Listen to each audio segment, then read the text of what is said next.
Welcome, David Harris, to Business Insider. Thank you very much. It's a pleasure to see you here, and it's going to be an interesting couple of weeks. So we thought we'd get in early.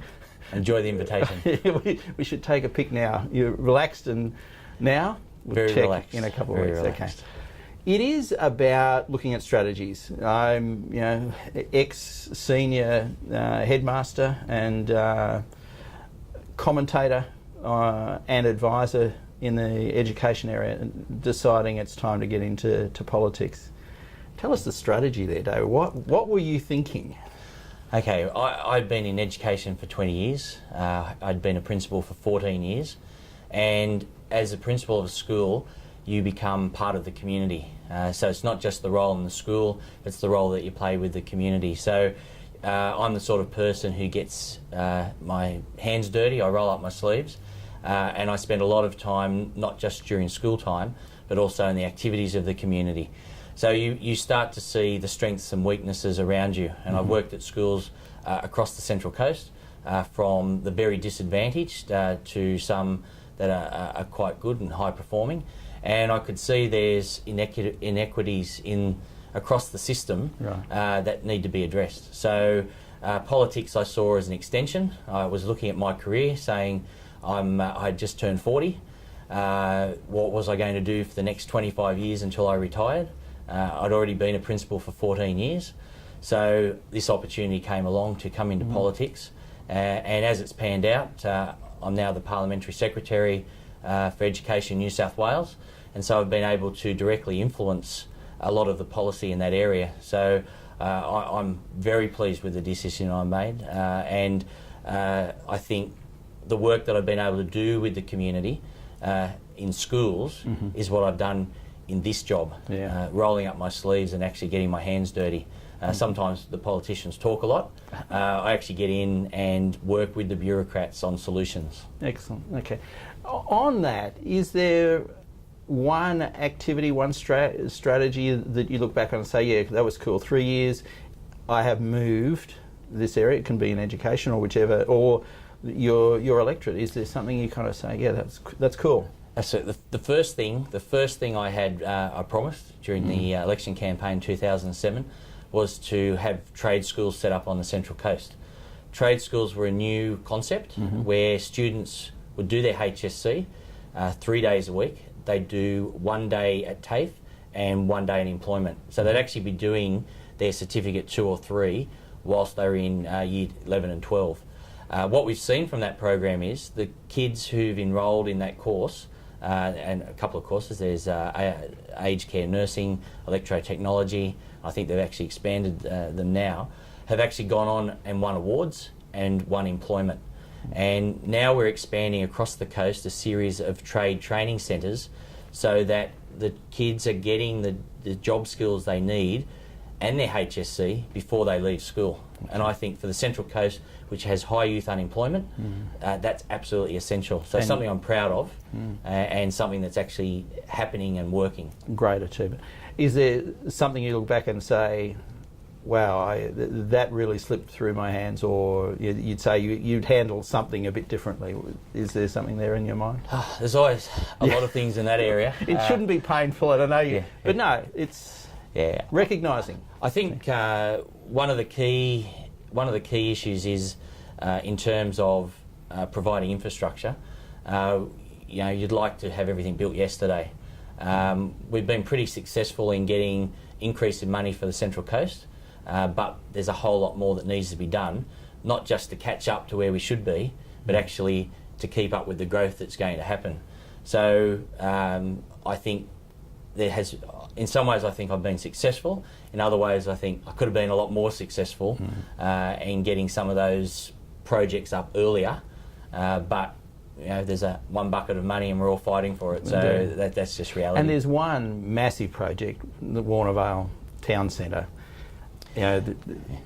It's filled with disappointments and opportunities, I guess. What's its path forward for you? Yeah, the big thing with the Warnervale Town Centre was, when I became the member for Wyong, was I suddenly understood the complexity of the issue. You've got a number of landholders, lots of levels of government, different government agencies, and they're all negotiating together. That's extremely difficult. We've actually brought along the path from something that was going nowhere to something that is about to kick off. So you've got Woolworths, $158 million shopping centre proposal. You've got a link road that we've been able to commit money to. It's almost ready to start. I want to see that through because people would not even start to understand the work that's gone on behind the scenes with all the partners. And I have to say, Wyong Council has moved a long way towards a greater commitment to the project. And even Railcorp, which is one of the greatest monstrosities in terms of its size, is actually got their design team working on the station. So it's all there.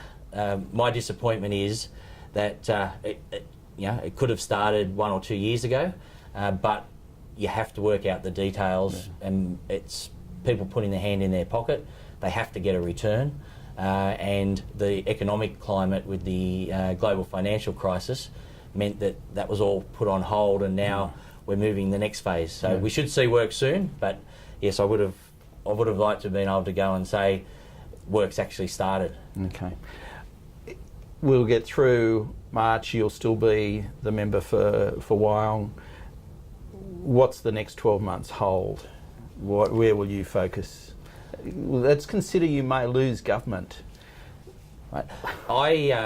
One of the things in schools, and the reason that from a very young age I attained the level of principal, is that I set myself very tough objectives, and I'm very outcome driven. So no matter who's in charge, I get out there, I negotiate, I hound them, the old squeaky wheel syndrome.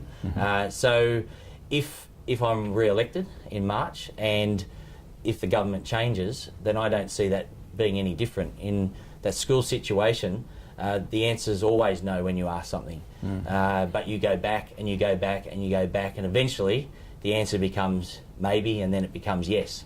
And it's the same sort of passion whether I'm government or opposition. When you're fighting for that piece of the pie, you can't take a back seat and say, oh, it's all too hard, or we're not the government anymore. You have to get out there and fight. And I'm reminded about Harry Moore, the former member for Wyong. Harry got the Wyong hospital development started while in opposition. So you can do it if you're determined enough.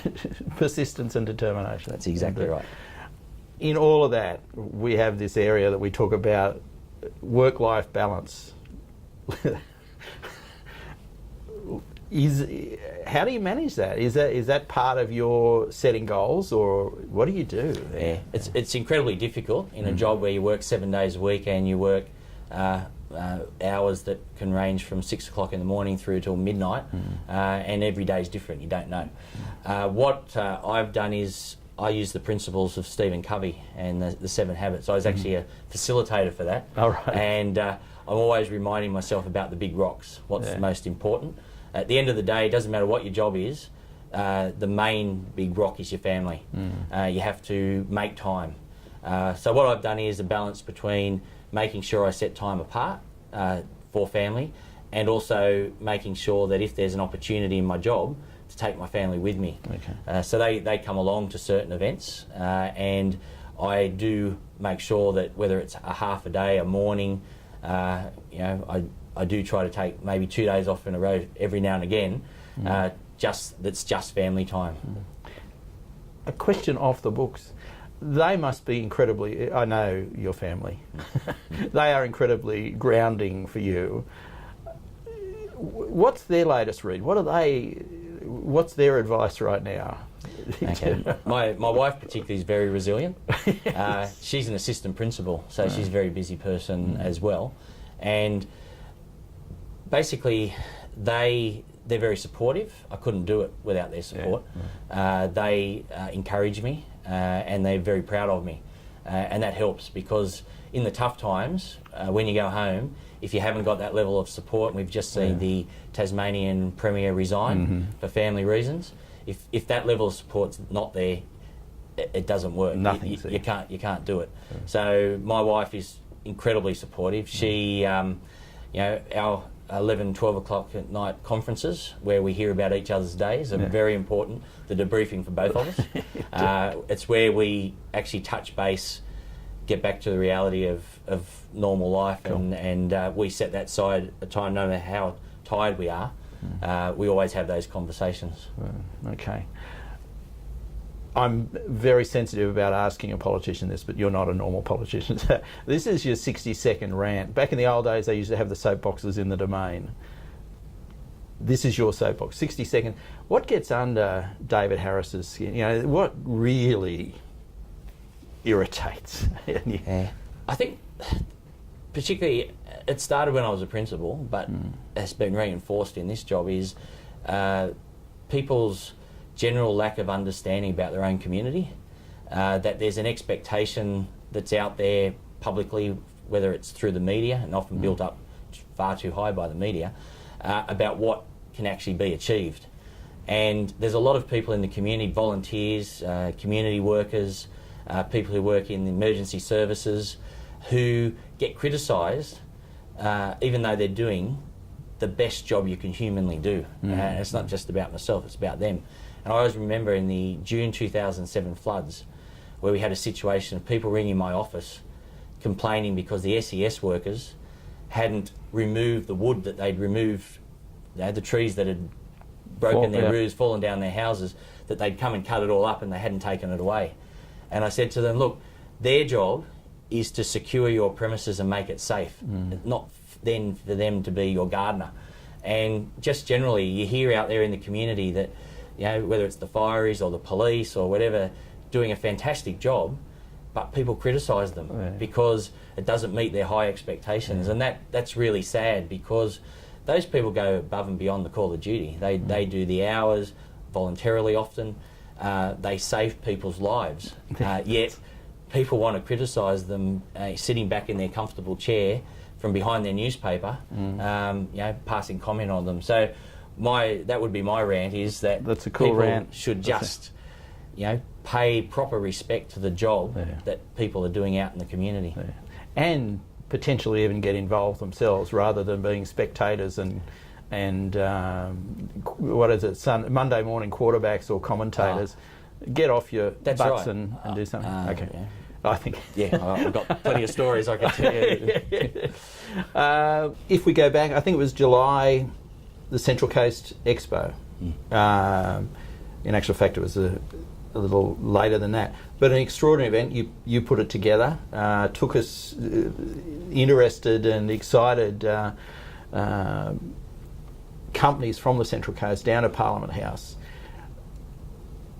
Tell us a bit about what's the next step in that. Did you get some outcomes that you're happy with, and how would you like to see that proceed? Yeah, look, we had two aims setting that up. One was to publicise the Central Coast, show people what we do in terms of business, what we offer. So there was that side of it. More importantly, it was about networking and people making contacts. We've actually had several of the people involved in the expo now who've been able to make those contacts, and hopefully are going through a process now of developing new business opportunities. We've also had things like the people from the Summersby Plateau put forward a proposal for a agri-park, which is a business park for agriculture. And the government is now looking very seriously at how that actually might be established. So there's been some really good outcomes from, as you say, a first off event, and hopefully we can grow that. The idea was to make sure that there was also a lot of networking between people on the coast, and we're hoping that those relationships that were formed, and we know there's now people doing business with each other from the relationships they started on that particular day. So it was successful. It's only a beginning, and as I said, the main purpose though was to show people that there's all these unique quality businesses operating on the Central Coast. Why don't you move your business up as well? And through the Department of Industry and Investment, they've had inquiries, and we're hoping that through some assistance we can actually move some of those people up to the coast, creating more local job opportunities. So it was all those things. It was an event that had quite lofty ideals, but I think at the very basic level we've actually ticked a lot of those boxes. And you got great participation, members of Parliament, you know, a cross section of Sydney businesses. Yeah, well done. Yeah, that's right. And not only that, in terms of dealing with government, it opened a lot of government officials' eyes. And so one of the hardest things you have is when you go and ask for money for projects, is for people to have an idea or an expectation of how that money might be spent. There's great confidence now that money spent on the Central Coast is an investment and is worthwhile. And that's probably a very good outcome. With that outcome in place and potential to continue it, yes, we might leave it there. Thanks. Thank you.